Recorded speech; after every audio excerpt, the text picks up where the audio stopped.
आप शरीर छोड़ने के बाद, पाप पुण्य भोगने के बाद जब आप नया जीवन शुरू करते हो तो आपको शून्य से शुरू करना पड़ता है। वही पहली क्लास, वही सब कुछ। पूर्व जन्म में आप व्यापारी हो और ये आपका दोबारा जन्म हुआ। आप व्यापार यदि करना शुरू करोगे तो पहले आपको सीखना पड़ेगा। आप कितने भी डॉक्टर हो, कितने भी बड़े वैज्ञानिक हो, कुछ भी क्यों ना हो, आपका बचपन शून्य से शुरू होगा कि नहीं होगा? शून्य से शुरू होगा। यहां पर हम बैठे हैं, चाहे व्यापारी हैं, चाहे डॉक्टर हैं, चाहे इंजीनियर है, जो कोई भी है, ये शरीर जब छूटेगा, अगला जन्म जब हमको मिलेगा, हमको फिर शुरू से शुरू करना पड़ेगा, शून्य से शुरू करना पड़ेगा।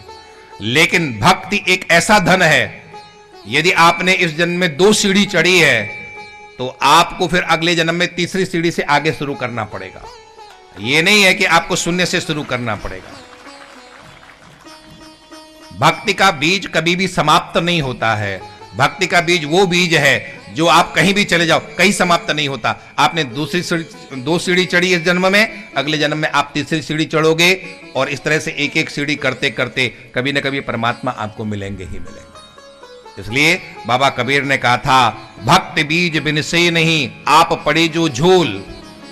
भक्ति कभी समाप्त नहीं होती है। उदाहरण से हम लोग समझ सकते हैं, सोना और अनाज। एक हाथ में आपकी रोटी है और एक हाथ में आपके सोने की चैन है। दोनों नाली में गिर गई। अब आप रोटी उठा के खाओगे? अरे हाँ ना, कुछ तो बोलो।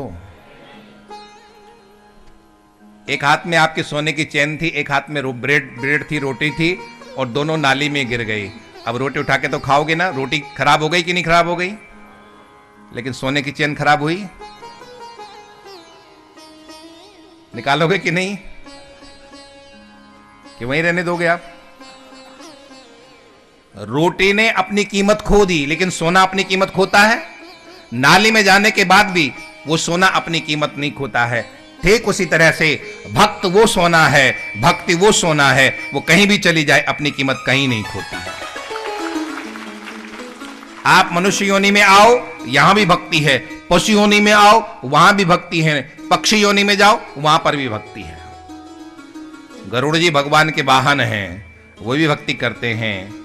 वहां पर कागभुसुंडी जी हैं, कौवे हैं, वो भी भगवान की भक्ति करते हैं।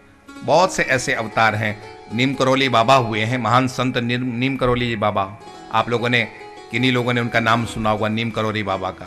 नीम करोली बाबा के आश्रम में एक भैंसा था और ये माना जाता था उस भैंसे को, ये पूर्व जन्म का कोई साधु है। कोई पाप कर्म की वजह से उसको भैंसा बनना पड़ा, अन्यथा उसकी रहनी सहनी करनी बिल्कुल एक साधु जैसी थी। ऐसा लगता था कि तपस्या रत है ये, और लोग उसको प्रणाम किया करते थे कि पूर्व जन्म का ये कोई तपस्वी महापुरुष है। भक्ति बीज बिन से नहीं, आप पड़े जो झोल, कंचन जो बिष्ठा पड़े, घटे न ताको मोल। भक्ति का बीज कभी समाप्त नहीं होता है। इसलिए हमारे शास्त्र कहते हैं कि भक्ति करते रहो, बाकी सब शून्य हो जाएगा, लेकिन भक्ति कभी शून्य होने वाली नहीं। असली धन क्या है फिर? भगवान का नाम, भगवान की भक्ति, ये असली धन है। इसलिए तो मीरा बाई ने गाया था ना, पायो जी मैंने राम रतन धन पायो, पायो जी मैंने राम रतन धन पायो। खर्च न कूटे चोर न लूटे, खर्च न कूटे चोर न लूटे, दिन दिन बढ़त सवायो। पायो जी मैंने दिन दिन बढ़त सवायो। पायो जी मैंने राम रतन धन पायो। पायो जी मैंने राम रतन धन पायो। भक्ति बीज बिन से नहीं, भक्ति का बीज कभी समाप्त नहीं होता है।